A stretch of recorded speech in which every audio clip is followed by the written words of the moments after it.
Hi everyone, this is Gary Wilson and welcome to tonight's live webinar for the Investor Agent Program. And again, as usual, we do have a few people on here who have taken the program on how to buy rentals, and also they're currently in the one on how to buy flips. That's in development right now with a handful of people.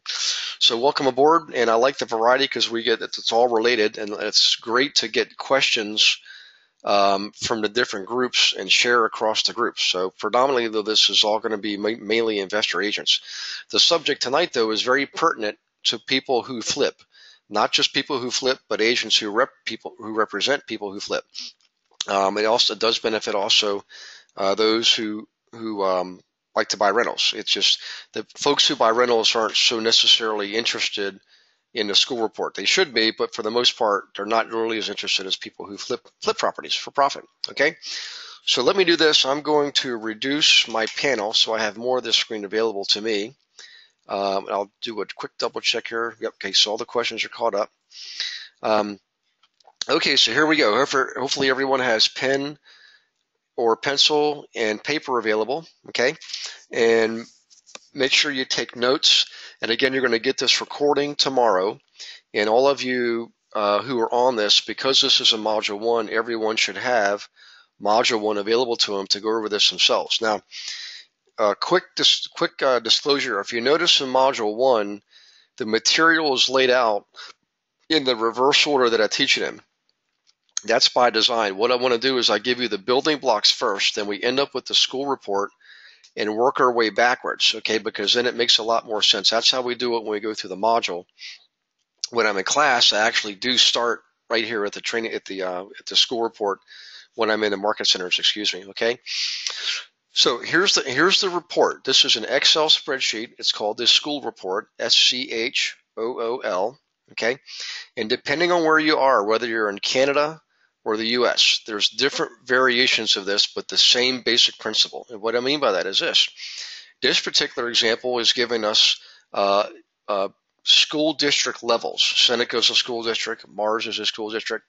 And within a school district, you may have one or more high schools, and certainly multiple junior high schools or middle schools, and very many elementary schools, okay? Now, in some parts of the U.S., because of the way the state education systems are set up, you may only have one high school per county, okay? I'm sorry, one school district per county. And then within that school district, you'll have multiple high schools.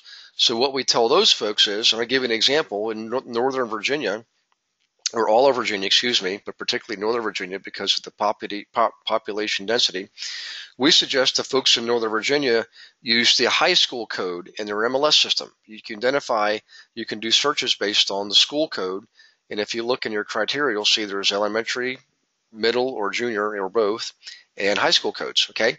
Now, for those of us who are I'm up in Canada again right now. I'm up in London, Ontario, and tomorrow I'll be in Detroit.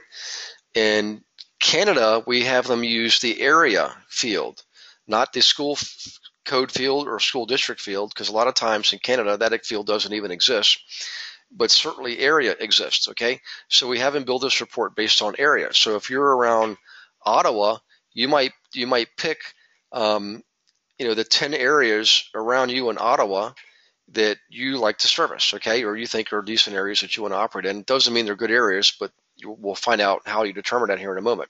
The bottom line is this category up here, Butler, Hopewell, Mars, Seneca, are all school districts, or in your case, could be an area or a high school code. Within that category, we want to see what's active, and we want to see what's sold. Okay, so now we're automatically at two searches. One search is on active, and one search is on sold, and it's based on school district or school code, excuse me, okay, or area code.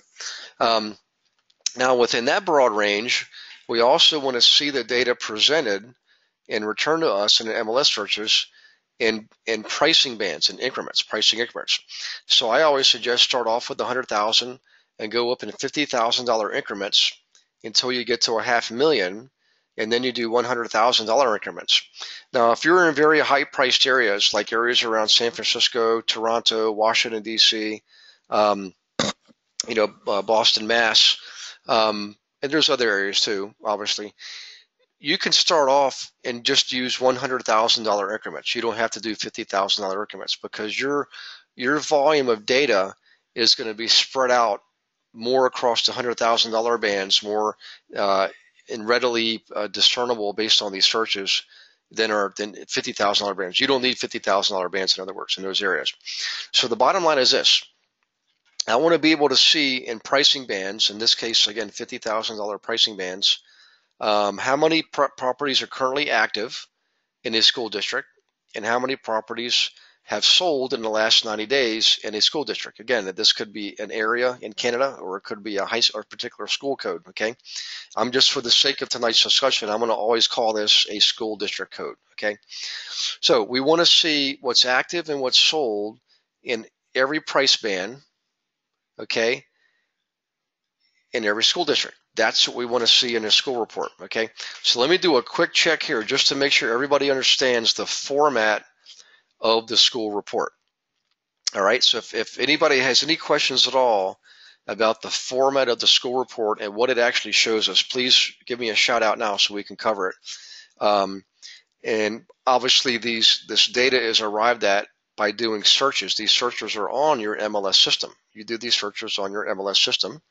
Okay, and the results are used to plug in these individual fields in the Excel spreadsheet. Okay, okay, this is Matt. Where are the school codes in the MLS? So Matt, if you're, there are 404 MLS systems in North America. Most of them are based primarily on about 4 different systems that are tweaked and modified and customized for the 404 districts. Okay, 404 MLS areas. So what you have to do is, Matt, if you're in your MLS system, okay, I'm going to give this to you verbally, and I want you to write this down. If you're in your MLS system and your basic search doesn't give you the ability to search by school code, there's always a field you can use to add. You can add a search field to any search criteria. So you do a drop-down menu. Okay, and I'll see. Let me see if I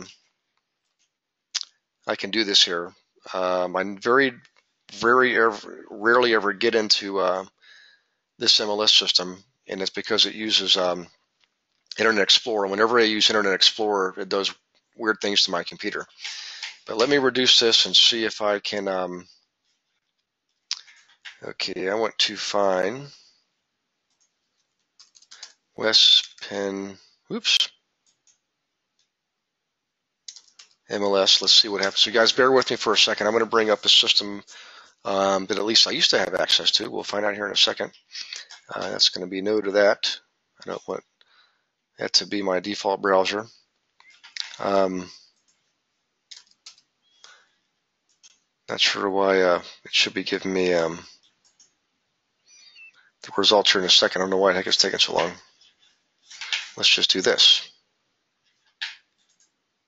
I don't think it's going to work, but West, how about this? MLXchange.com. Let's see if that gets us, whoops. Sorry guys, I got butterfingers tonight, but we'll have it there in a second. Here we go, it's searching for it. Okay, now I should find it. What the heck is going on here? So let's see, MLXchange.com. I know that's spelled correctly because I've found it before. Yes, that's what I want right there. Okay, almost there. So what I'm going to do is I'm going to show you an example of how you find put it in change the civil design Explorer 6 or greater, and I already have that. Not supported. I thought I was in MLX Explorer. I'm pretty sure that I am. Let's go back here. Nope, I just want to close this one. Let's close that. Go here, close that. Okay. Well, let me find out at least who that was that asked that question. That was, let me go back. We got lots of new questions. Hang on one second, guys. That was Matt. Okay, so Matt, what I was going to describe to you is this. If you're in your MLS system, and I apologize for taking a few moments here unsuccessfully to get into one of those systems, you get your basic search criteria. Let's just say this is all your search fields, listing number, address, price, number of bedrooms, number of bathrooms, garage, so forth and so on. At the bottom, there should always be a field that says additional fields or add field. And we either going to have a drop down or a plus sign. You want to click on that to get the drop down. And then the additional fields, which are all the fields available to you in your MLS, are displayed for you in alphabetical order. And what you want to do is you want to find the one that says school code or school district, okay? And you can select whichever one you want. You can get codes usually at the elementary school level, middle school level, and high school level, and the school district level. And then you select that as a search field, and you fill it in what you want to put in there. You can just say all or select specific names, things like that. But that's how you find that field. Okay, and then you need to save that, by the way. You can't just click on it and put it in there and not save it, because it won't save it if you don't do that. Okay, let's see here. Do you have steps to create the district report? My market center is in Westwood, but I've Worcester, which was 1 hour west of Boston, so I worry even if my market center creates one, it wouldn't be applicable to the area I plan to find investors. And that is Peter. Yeah. What we can do is, if you can get me the contact information of who it is you want to get this report from, I'll be glad to call them, and I'll have one of my market centers send them the Excel spreadsheet, the actual coding of it, and also a sample of our search. It's not going to do them any good because they're likely to have a different MLS system, but they'll be able to see it's really not that complicated. In fact, it's not complicated at all. There's a lot of data, but that's what makes it so valuable, okay?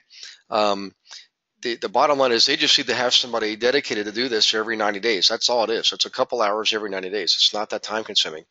But when you look at what's available here, I mean, just imagine when you look at this information, you see exactly where you want your agents to spend their money. You don't want your agents spending money over here where nothing's sold and only 2 properties are active. That would be ludicrous. You want your agents spending money over here where there's plenty of activity, plenty of people buying and selling, plenty of properties being listed. There's another hot area up here. Looks like some activity down here. I mean, this is how you determine where you want to spend your money, your marketing dollars. I mean, that's just that to me is just common sense. So, in any case, the report is only the beginning. That we need to get into some more subject matter, because this is just the beginning. What this does is allow you to focus your time and energy and money on a specific area. And the reason we use the school code in most cases, or the school district, or the something related to the schools, is a lot of times when people move into an area, one of the things that they want to find out about is, tell you, I want my children to go to school in a good school district. Okay, and guess what? The sales data bears that out. The sales data tells you where people want to live.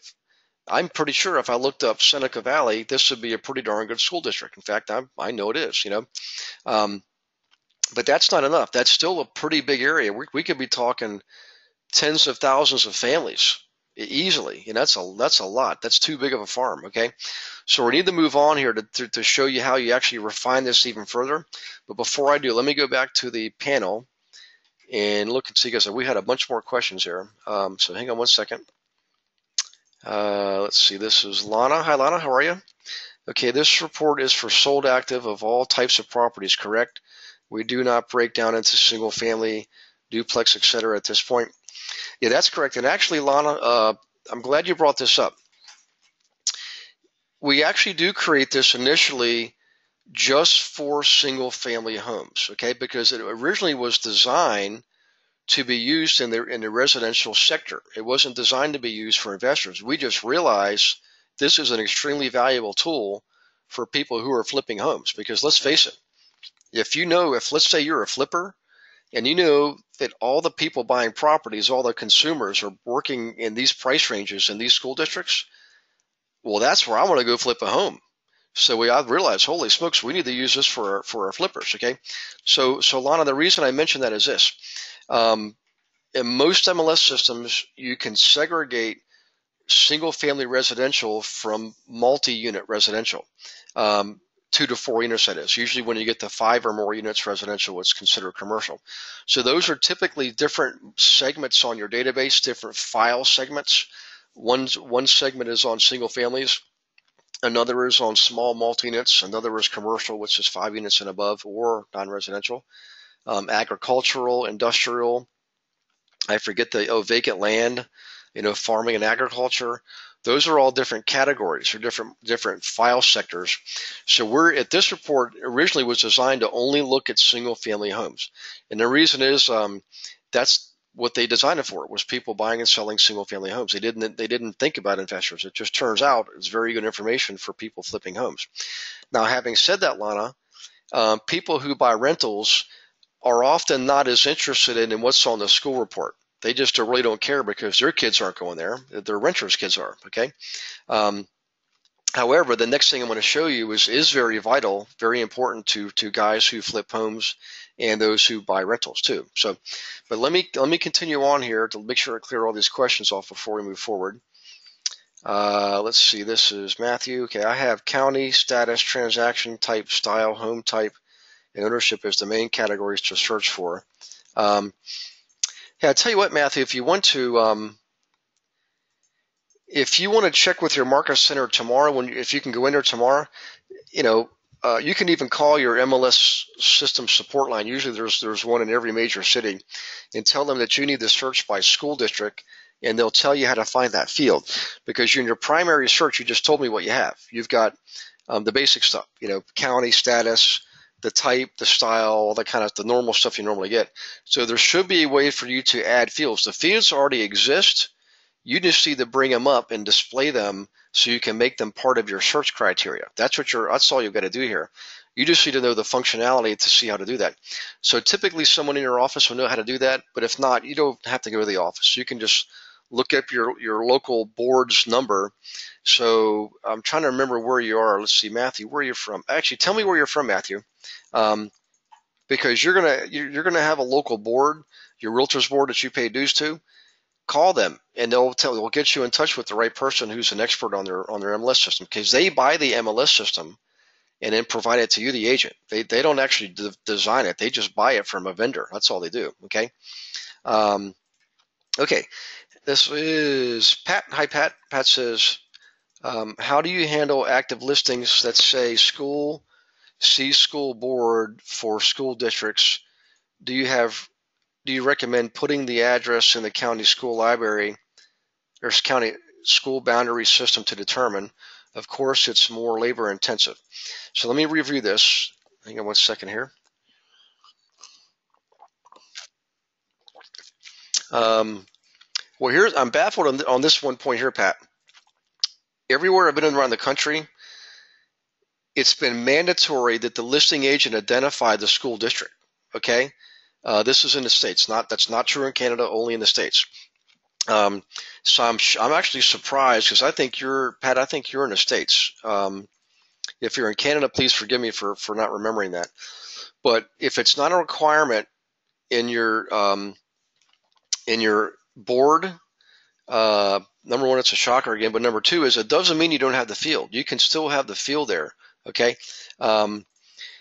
Somebody they have to identify typically either the high school, the local elementary school, the middle school, wherever they are. But typically I've seen the school district. So let's assume that they don't require you to fill in school district. Okay. Usually people can tell based on remarks where you are, because if you're in a good school district, people want to tell you that. Most listing agents want to tell you that. But back to your original question here, I started getting off on a tangent. Look and see what fields you have available in your MLS system first. Let's start there. Let's see if you even have school code either at the district level or the school level. Okay, and do a test. Let's do a test on your MLS system. See how often it's being populated. Okay, because that is ridiculous for an agent to say, see your school board for school districts. I don't understand that at all. Can you imagine being on the scoreboard and you constantly get these phone calls from people, and they're saying, "Yeah, my realtor's system said to call you." That's just crazy. So there's something more to it, Pat. We need to find out what that is. So if you could get some information for me, call me and let me know, and we'll. Oh, I found it. All that talking, you found it. Okay. So Matthew found it. All right. This is Ken. Hi, Ken. How you doing? Ken says, I don't use school code in our MRIS and Nova, but we do have high school. Yeah. So Ken, if you remember, I actually mentioned this when I was up there, and at the beginning of this call tonight, I mentioned Virginia as being one of the states where it's kind of unique. So particularly in Northern Virginia, I highly recommend you use the high school code and not the school district code. So you definitely can, you want to use the high school code, okay? That's in most places in Virginia, all right? Uh, the problem is sometimes the field is blank. If it's sometimes blank, you can't do anything about that. Just let it go. Let's see here. So Matt's in Northern Virginia too. So Matt, then you definitely have. I didn't realize that's where you were, Matt. You definitely have the high school code. Actually, I used to go to high school up there when I went to Fauquier High School, and I know a lot of realtors there, and I've helped them develop different campaigns for property management. So we always use the high school code. Okay. Let's see. So Matt found it too. Emily says not in Maryland. Actually, so Emily, you're actually on the same system as the guys in Northern Virginia. You're on MRIS also, so it's in there. So I'll help you, Emily, if you want to. We'll walk through that together if you need to, one-on-one. Let's see. In Northern Virginia, this is Pat. A lot of agents are concerned if they state the wrong school code. Well, shame on them. I don't know how they could get that wrong. I mean, there's usually tables. There's online tables. Every school district actually publishes that, and most boards actually publish it too. They take it from the school district and publish it on the board's website. I've never seen any place that actually didn't have it, and now.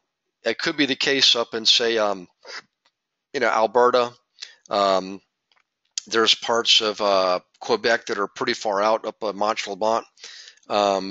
Yeah, I can see that happening up in those areas, or out in say the far Midwest, way out in Idaho, Wyoming, Montana, South Dakota, North Dakota. Those areas, it's going to be a different ballgame out there. Let's see here. This is Emily. Okay. This happens all the time in the Baltimore metro area. Sometimes the field is empty so frequently I have to search by using the layers in the map. Yeah. Now, actually, Emily, I think that's what you were talking about earlier then. So we do see that a lot in inner city areas, because inner city areas are not known for their school districts, the quality of their school districts. It's a shame. I'm not trying to knock them. It's just a fact. In most areas of the country, inner city public schools don't have the best reputation. And so a lot of times what happens is people don't put the information in there. And actually we have systems around North America where you can identify Catholic school systems, okay? And they would do that in the inner cities because typically they're of course they're private, they're paid, and they get better reviews and rankings in the public school systems. So we've actually seen that. So you can call your local parish and see if they have information you can use. So Emily, actually I would do that in Baltimore because you've got a strong Catholic presence there in Baltimore, okay? Emily says, no, I meant the agents don't include the school district in Maryland. Yeah, they look for that to change. That's been something that's been a trend around the country, and not so much in Canada, but definitely around the U.S.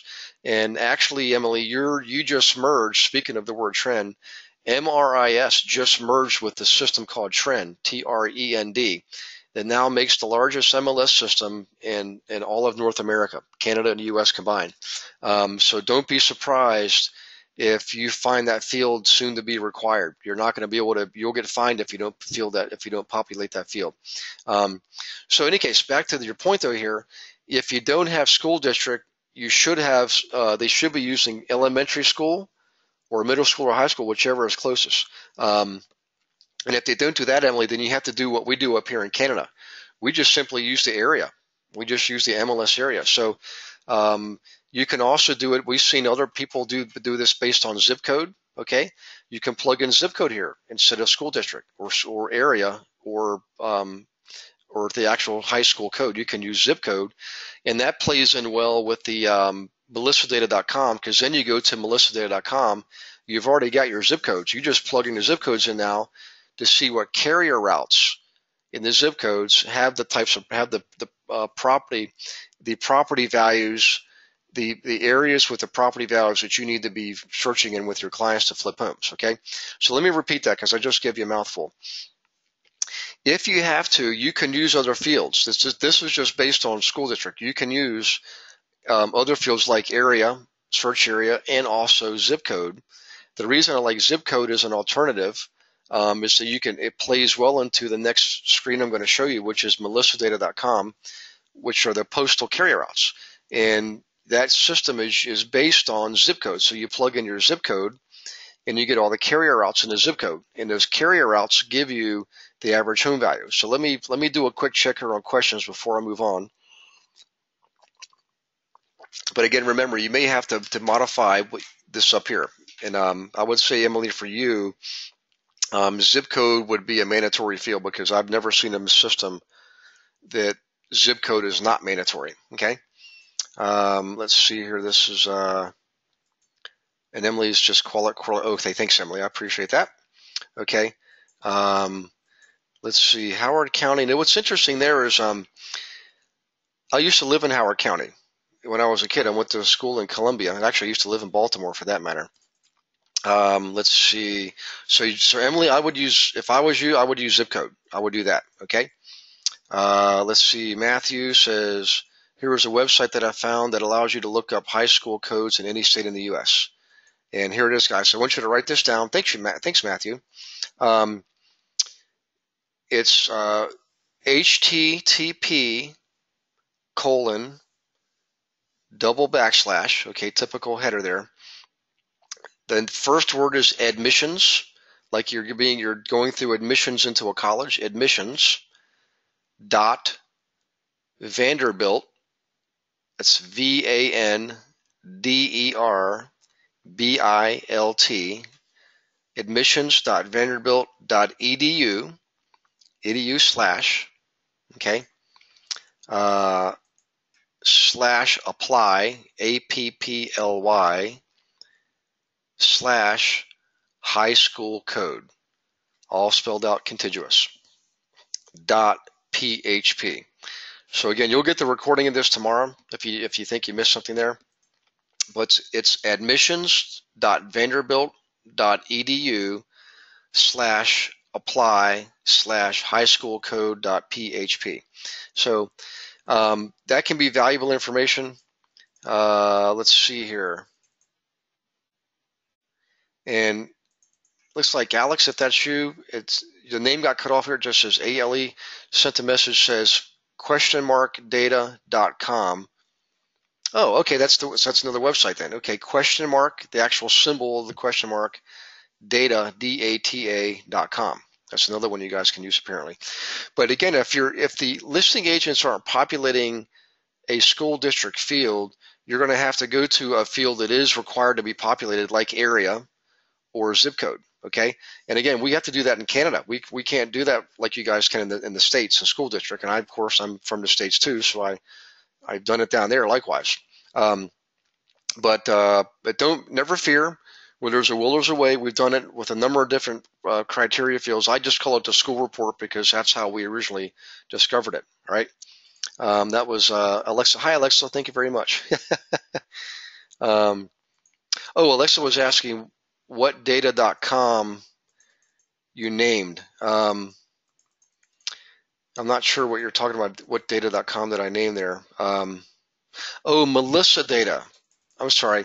So Alexa, the system I'm going to show you here next is called Melissa, the female name, Melissa Data.com. So let's go ahead and go there, guys. Let me reduce my panel. I'm going to go up to melissadata.com, and you will see the link for that. Okay. Here's your zipcodes.com. That's actually census.gov. Everybody's got that already, census.gov data. And here's zip codes. You can use that if ever you want to. Zipcodes.com is another pretty cool system. It gives you high-level information at the zip code level. I don't use that a lot, but it has come in handy sometimes. And let's see, and this is, Alexa, this is melissadata.com. So this is in your module 1 of your training system. And just in case you haven't seen it for a while, this is the actual link, the URL that I'm displaying here on the screen. So I'll give you guys a second to write that down. And you should actually save that in your address bar as a favorite.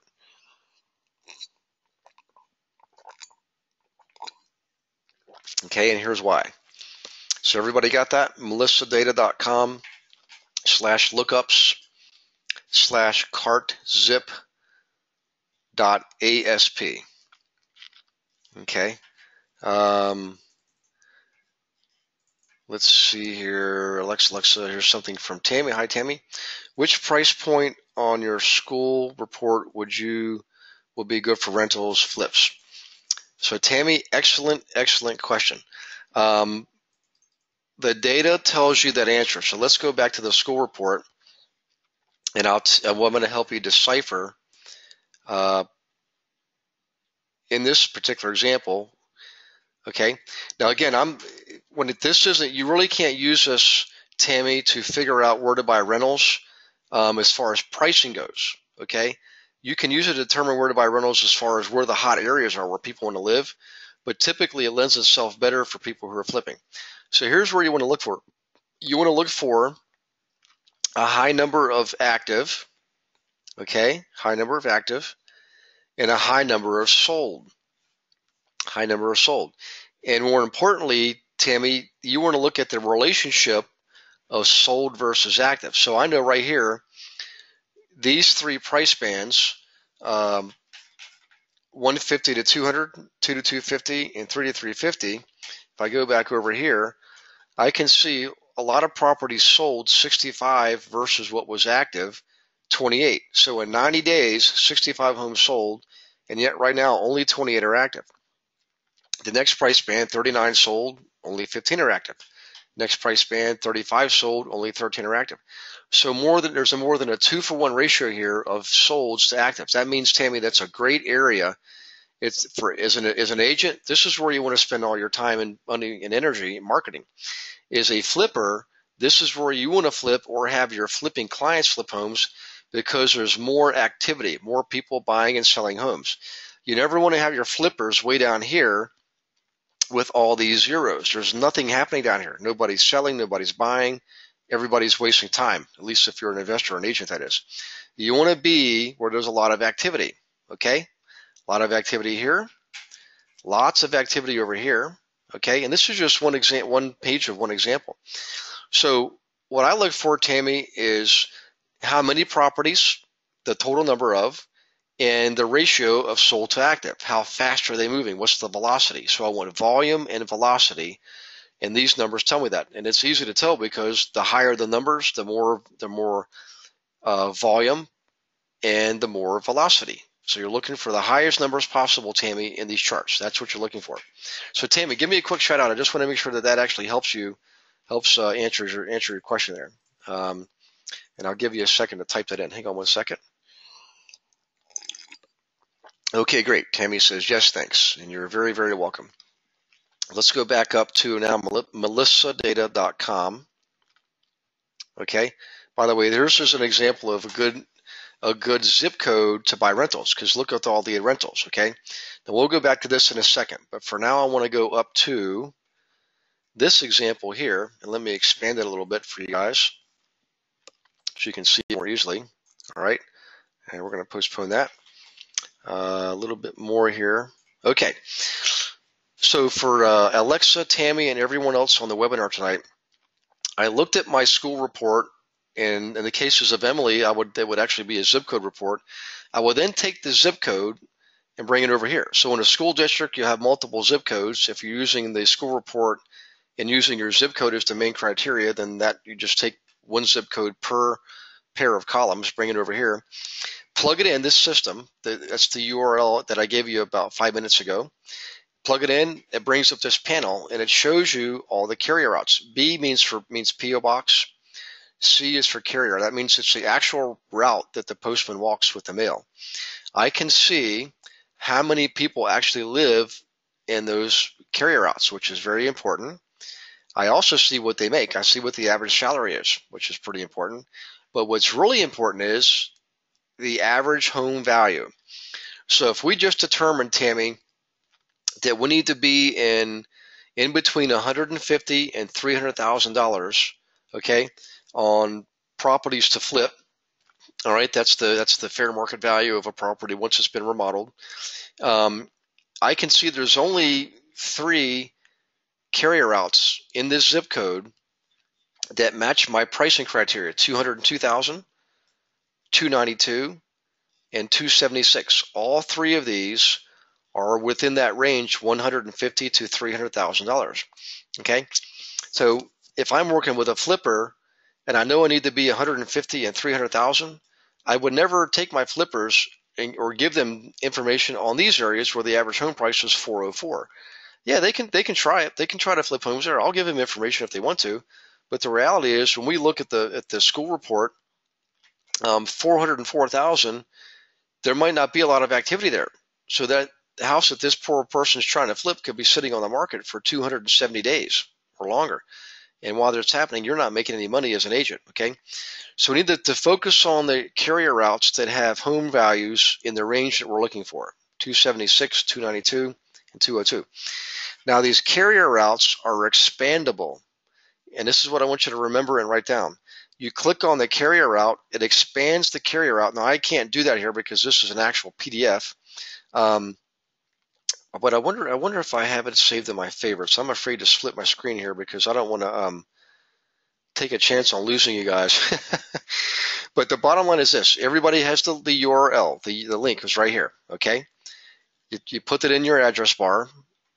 You bring up the panel. You plug in your zip code. You get these tables. You click on these carrier routes for these 3 routes: 202, 292, and 276. It gives you the route numbers over here, by the way. And this system will give you the map of the actual route that the postman takes. It brings it up in map format. And then what you do is you go into, and this is really important, guys. This is what I want you to remember. You then go to your MLS system, go into map view, and draw a polygram, which means you can drag your cursor around and click on different points and make an oblong kind of shape, or a very vertical kind of shape, or a big giant circle, or a square. Anything you can make, any shape you want, because you can connect the dots. I think the limit is like a 50 dot. You can have a 50 dot polygram, which means you can make it any shape you want. And you want to shape your search field on your MLS system to match the carrier route map when it's expanded. So I want to take a quick pause here, make sure everybody grasps what I just described there, because that's very vitally important. So if anybody has any question at all, what I just described here on this melissadata.com and how you use it, please let me know now. Because right now what we're doing is we've now narrowed our search down by price bands within an area, whether it's a MLS area, a zip code, or a school district, or a actual individual school code. We will get the associated zip codes, okay? And if you don't know how to determine those zip codes, if you remember, I kind of breezed through this zipcode.com. Okay, zipcodes.com. You can write that down. Again, you've got it in your material. You can plug in. You can bring up a county, okay, and you can see all the areas in a county, and each one of these is associated with an individual zip code. All right. So if you know you're looking in, I don't know, let's take the first one, Allison Park. You know, Allison Park probably has a couple elementary schools, maybe a junior high school, maybe a high school. I don't know. But bottom line is you get the zip code associated with that. If you know it's within your school district that you're looking for, you can find a zip code for that area. And then you come back up here, okay, and plug it in melissadata.com. All right, and you get all this map area. Now, this is the panel we were looking at before. So far, so good. Let me just do a quick double check here and make sure, let's see if I have any questions. And so far, I don't. So what I'm going to do is Alexa, Tammy, and everyone else who is interested in rentals or represents investors who buy rentals, the same system, melissadata.com, can help you identify the best areas for looking for rentals. Again, it's based on zip code. Okay, then you come down here, you have all your carrier routes.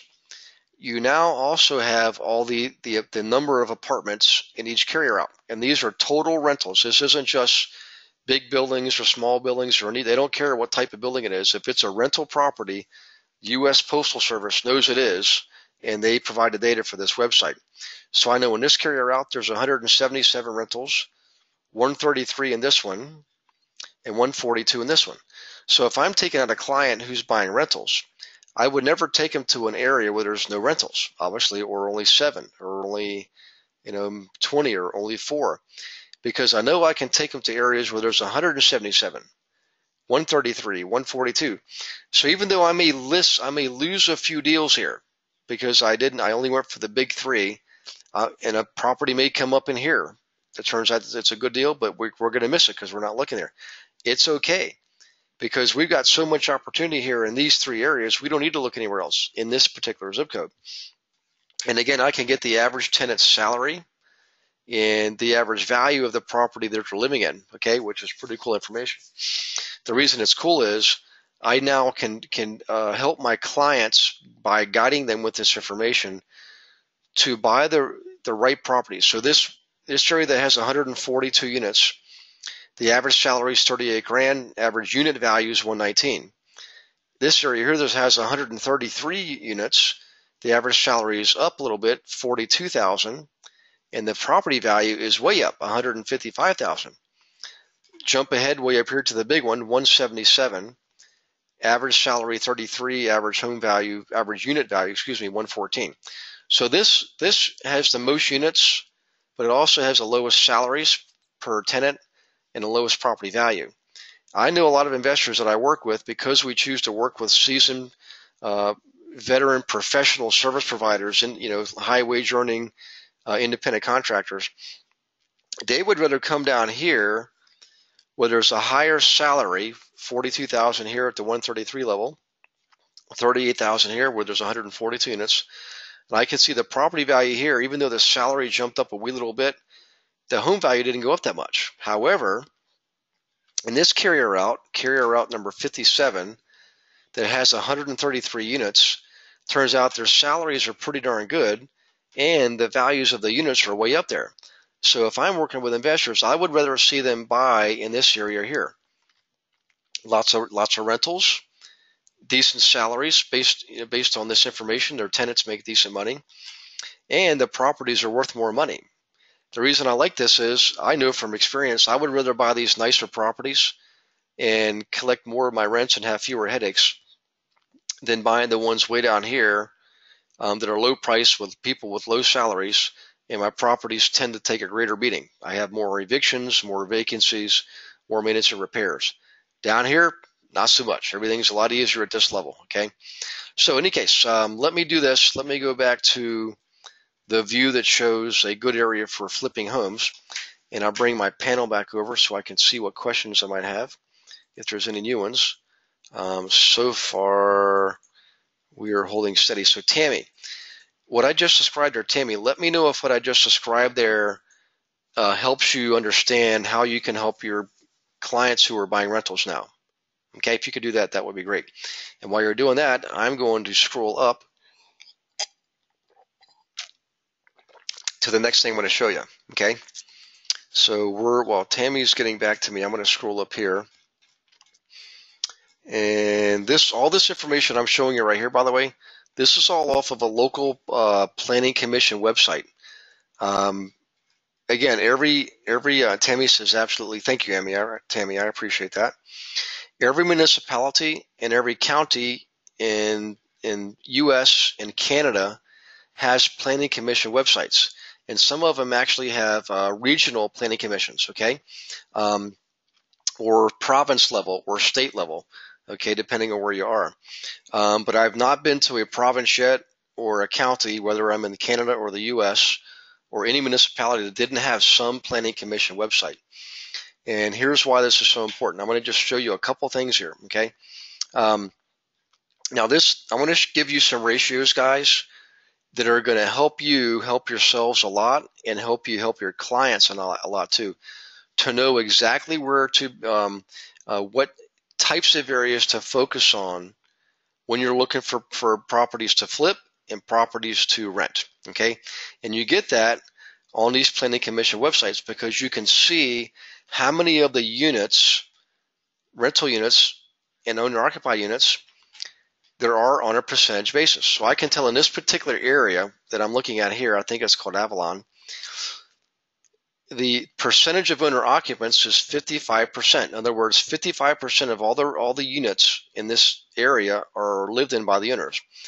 And so by natural extension or contrast, 44%, almost 45% are lived in by tenants. I know this is a strong rental area, and here's why I know that.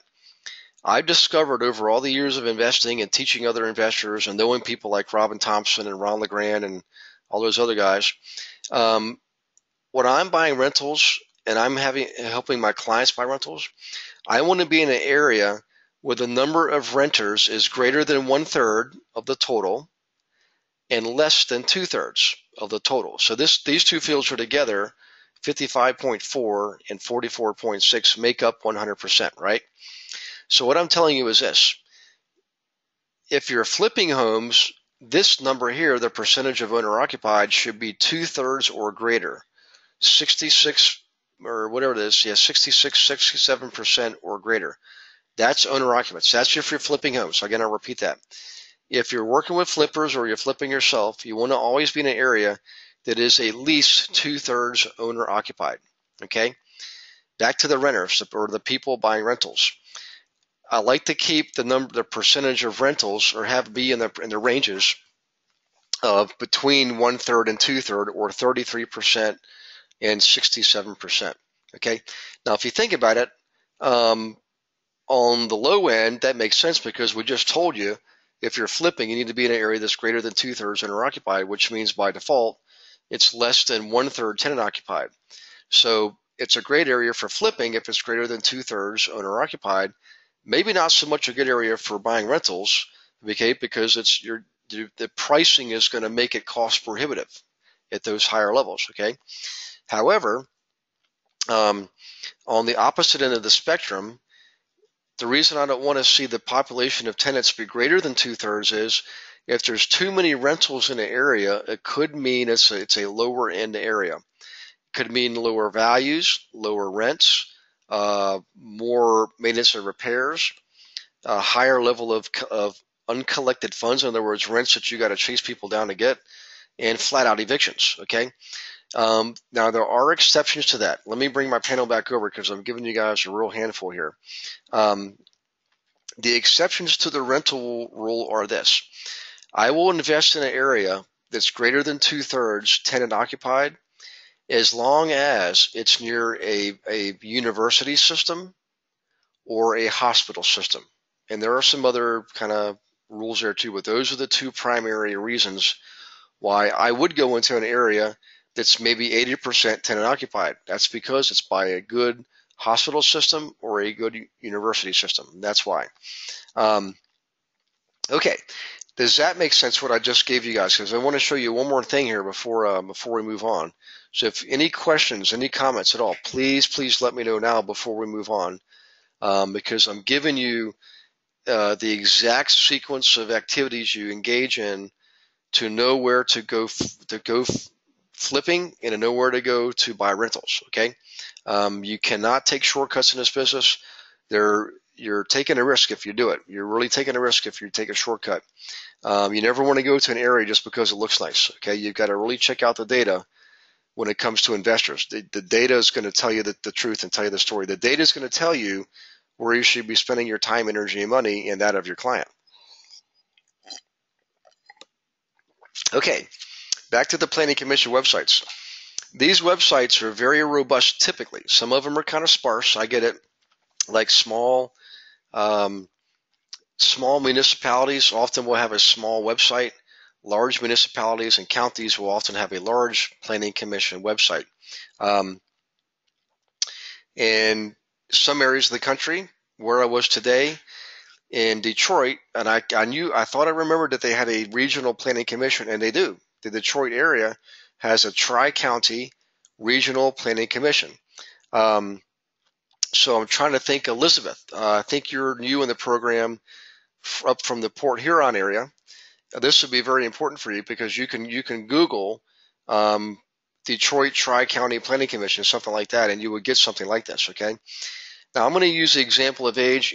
But everything you could possibly want to know about your population is available on these websites, and it all comes from the census. It all comes from the census websites. Whether you're in Canada, I think CanStats or Canada Stats, they do in Canada. We do it every 5 years.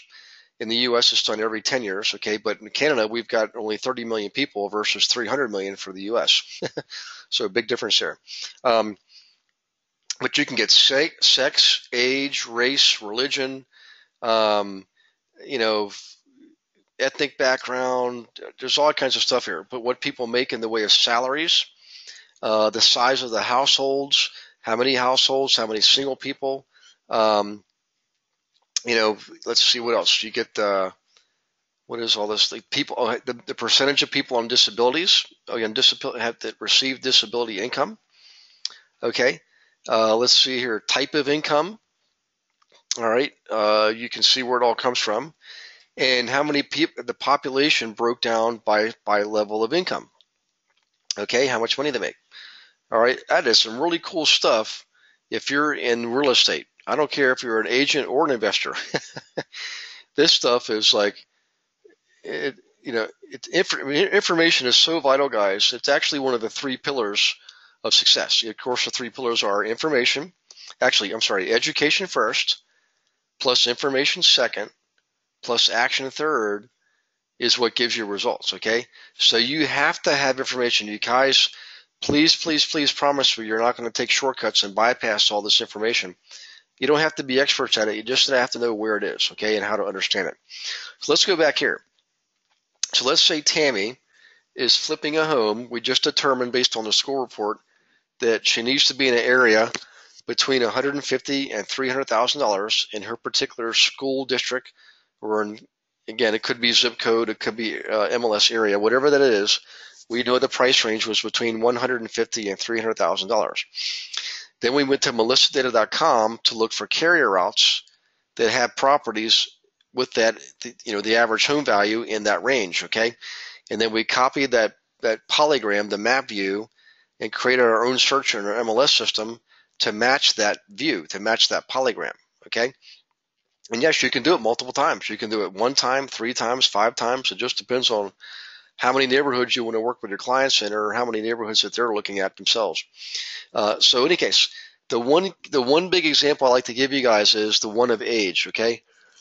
And the reason is, when you're flipping a home, you always want to try to stick in the medium home price range, give or take 30% up to 50%, depending on what market you're in. Usually around 30%, give or take. So if you determine that you want to flip homes in that medium home price range, kudos to you, because that's where all the activity happens. That's where the bulk of the activity occurs. And that's why people like Realtor.com, everybody always gives you what's the average transaction size in your area. Well, where I was today in Commerce, Michigan, it was 200,000. Okay. So in any case, if you're flipping a home that's a medium price home in a decent school district, the chances are pretty darn good you're going to be selling that flip to a family with small children. Can I get an affirmation of that, or confirmation? Excuse me. I know it's true because I've experienced this myself, but just give me a shout out. Let me know that you understand what I just said there. If you're flipping homes or you're working with people who flip homes, you want to always look to be in the areas where there's a lot of activity, a high volume of properties on the market, a high volume or high frequency of them getting sold. How many days does it take to get sold? Okay. Now that you have that, you probably could determine relatively safely that most people who are buying homes in those areas and those price ranges are going to have families. They are. It's a mathematical certainty. They're going to have children. They want to be in a good school district, and they want to buy a medium price home, 2 to 3 bedrooms or 3 to 4 bedrooms. I got it. So what I can do is I can use this Planning Commission website data and see what the population breakdown is. So I can see how many people are under 5 years old, 5 to 9, 10 to 14. 15 and 19, all the way down the line to over to 85 and over, 85 years and over. And guess what? One of the largest populations in this area happens to be age 50 to 54. So back in 2010, when this census data was created, that group of people was 50 to 54. Well, now those people are about 59 years old, and they're getting ready to retire. And they're the largest segment of the population in this area. By contrast, one of the smaller segments of population happens to be people aged between 10 and 14 years old. Well, now they're 15 and 19. But that's for people who have families who are looking to buy homes. And look at these other numbers. They're all three low. 190, 175, 218, all of them half or less, roughly speaking, than the median price or medium, the age 50 to 54. It has the largest segment of the population. So if you're selling a home to a family with children, are they going to want to live in this neighborhood where the largest segment of the population is getting ready to retire? Absolutely not. They want to be in an area where the largest segment of the population is somewhere between 25 and 45.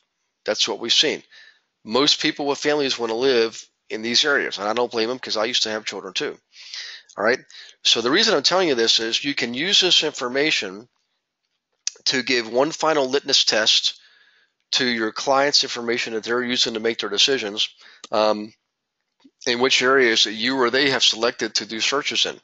So if you determine you got the right school district, you got the right zip code, you got the right price value range, you got the right carrier routes, you always want to validate those by looking at this census data to see is it the right area for flipping. If it's not, discard that area and go to the next area. That is vitally, vitally important because you need to be making sure your clients have the best information possible and tools to be successful, because when they're successful, you're successful. So let me take a quick check here and look for questions. Hang on one second. Okay, and it looks like we got a new one here. Okay, Matt. Okay, Emily says absolutely. It's usually a family with small children. Absolutely, Emily. I mean, I've flipped homes too, and I can tell you guys, once I figured out this pattern, this model, because I was like everybody else. I'm like, hey, I did good flipping that small house. I want to go flip $1 million house, and I went to flip something I should not have been trying to flip because it literally took 9 months to sell that monster. It was a big, beautiful home. I was proud of it. My money was tied up for quite a long time. I learned to focus on the areas, again, using the school report. Let me just flip back down here, and I'll do a quick review here. I learned to focus on these areas here that had the greatest volume of activity. I use that first, okay? Then I went back here. Sometimes I would use zipcode.com, but I would come here to get the specific neighborhoods that have the houses within the right price range. And then I would go here and validate my information and make sure that, yep, this area's got the right homes in the right price range, the right zip code, the right school district, and they got the right kind of population that I need to be need to have in the areas where I'm flipping homes.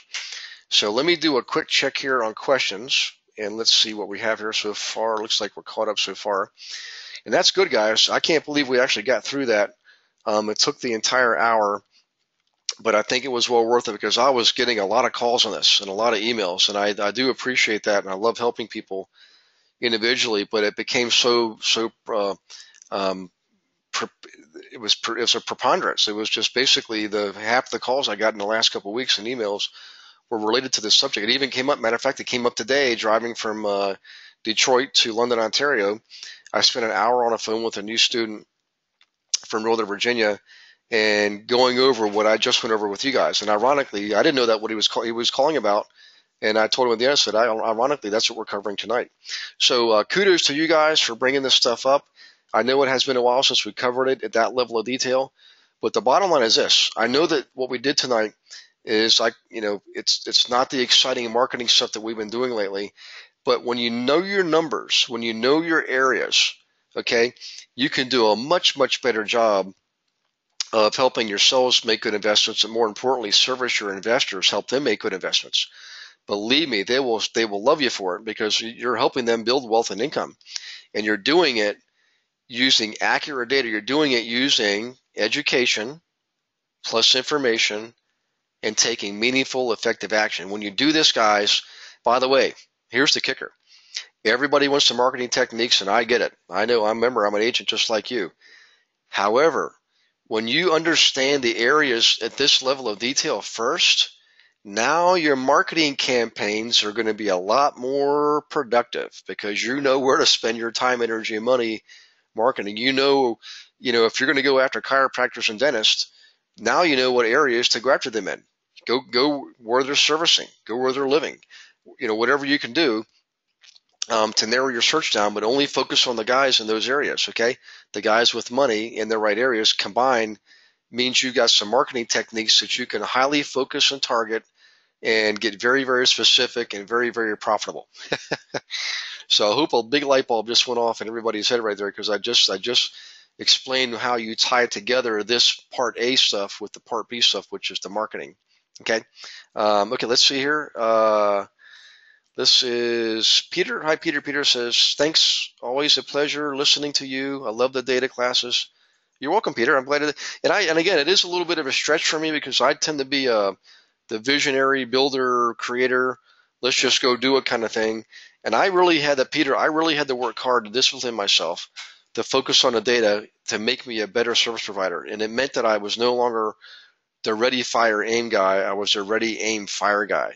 And I was a lot more profitable, and so were my clients. Awesome, big wake up. It took me a couple months to figure all this out, but I'm so glad I did, and I'm glad to share it with you guys. So thank you for the kudos. I hope you all have a wonderful night, and I will see you next week. And let's see, next week call is going to be, did I write it down here? Let's see. When is next week's call? Hang on one second, guys. Let me flip to next week, and I'll tell you when it is. You probably already know. It is going to be next Wednesday night. Next Wednesday night, back to the normal time, 7 p.m. And if you have suggestions you'd like us to go over, please email me. Don't wait till the afternoon of the webinar, because I won't have a chance to get to my email perhaps. But if you can email me like the day before, I'll be able to design a particular program next Wednesday night for you guys, specifically for whatever subject you want. Okay, so Matthew's got one last question. What's the best way to present all this info to our investor clients? Would a simple Excel spreadsheet work? Yeah, here, Matthew, you know what I do, honestly, buddy? I give them the school report to start with, and then I let them either send it to them, or I have it give it to them in person if I meet them in person. I have them go over it, because it only takes you a few minutes to look at that report and determine where you want to spend your money. And then I'll call them up and say, hey, I want to show you something else. And then I'll show them melissadata.com and show them what the carrier routes give us. And I tell them, hey, by the way, now I'm going to use this carrier route information to build your MLS searches on my MLS system. Why don't you figure out what the carrier routes are? You call me or email me back, let me know, and I'll build my searches based on the information. And then I'm going to tell them that I'm going to use some census data to validate that these are good areas, but I won't do that until I get some search data coming back, MLS results coming back. We'll go over the results, and I'll use this to go over the results with them. So Matthew, it's really a 3-step process, because you don't want to overwhelm it. I mean, we just spent an hour doing this tonight. Can you imagine doing that with a client? It would be kind of frustrating perhaps. So I would do one step at a time. It may take you 2 or 3 days. But what's going to happen is you're going to bring them onto your side of the game. You're going to bring them into your camp, doing things your way, using good information, good education, and taking proper action, so that they will be successful. Okay, that's the name of the game. So good question, by the way. Okay, awesome. Thanks so much. You are the man. Well, thanks, Matthew. I think you guys are the man and women. I'm simply the servant or the guide. And I'm more than happy to help you guys. By the way, we've gotten a lot of good feedback from you guys lately. We've got greeting cards, emails coming in, and I never really asked for that stuff. But if there's something you're really excited about, please email me. Email Beverly, because we love getting that positive feedback. We were just talking today how wonderful it was to hear from some of you guys. And a lot of it had to do with the fact that we're just available to help. And that really meant a lot to us because we can give you the information, but the personal service, that's really where the rubber meets the road, and that's where the results come from. So thank you very much, guys. Okay, I hope you have a wonderful night, and we will see you all next week. Bye-bye.